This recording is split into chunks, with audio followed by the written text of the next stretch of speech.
We all know that eating a high-fat diet can be problematic. For example, it can increase our triglycerides, which is the fat that's inside of our blood.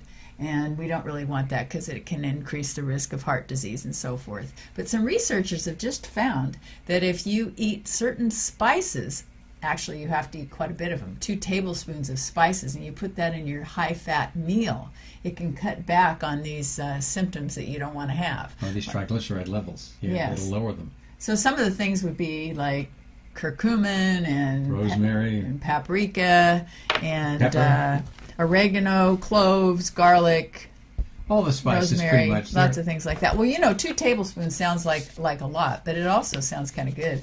And and also, instead, if you don't want to use all those spices, you could just have 5 ounces of red wine. That goes pretty well.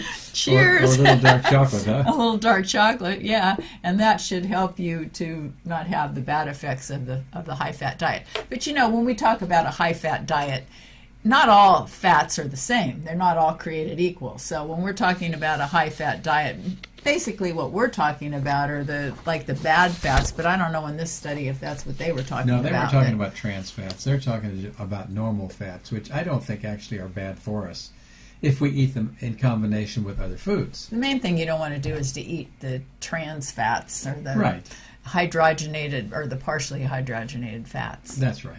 So if you eat, say, a meat that's got a fair amount of fat in it, that's okay. Put some herbs and spices in it, and it'll make the... 2 tablespoons. Well, okay, that's what they say. Or have a little bit of wine with it, or cook with a little wine. There are a lot of ways to do that. I think it's just that what we're looking for when we eat is something that's got balance. There was a friend of mine, whose name is Ed Bowman, who has a college for nutrition, who always says, fruits and vegetables, seeds and nuts, herbs and spices, have a nice day.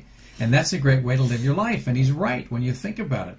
It's when we get away from eating real food, eating all these food products that aren't foods at all, that have been stripped of a lot of the nutrients that are valuable in them, that don't have much in the way of antioxidants or great nutrition there, that have been processed and a lot of negative things added to it.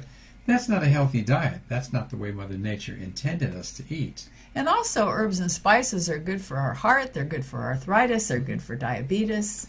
They have wonderful anti-inflammatory effects, and that's what we're talking about. And we're talking a lot these days about curcumin in particular, because it has such powerful anticoagulant and anti-inflammatory action. And you look at almost any herb or spice that's out there and you study it, and you'll find that it has powerful effects that are good for us. So eating a balanced meal that's real food, that has things added to it with wonderful seasonings, is a great way to cook and to be present with your food while you're doing it. And what you'll find is not only is it tastier, but it's healthier for you. And we're not suggesting that you go out and make it okay to eat a high-fat diet and then just put a lot of spices in it, like what they do on TV, like I'm going to eat all this and I'm just going to take this pill for my stomach or for my indigestion. Because like we said, it's important to, if you're going to eat a high-fat meal, not just to put the spices with it or whatever, but to make sure that they're healthy fats. Indeed. And keep in mind that fats are good food for us. The thing that's gotten this country, or the people in this country, into so much trouble is that we have too many carbohydrates, particularly simple sugars, and especially high fructose corn syrup. Those are way worse. Those are poisons compared to fats. If we eat fats intelligently, they are a major fuel. And until we exercise beyond a place where we're conditioned, we'll burn fat as our primary fuel. As soon as we move from aerobic metabolism, which burns fat, to anaerobic metabolism that burns sugar, we're in the best condition we can be.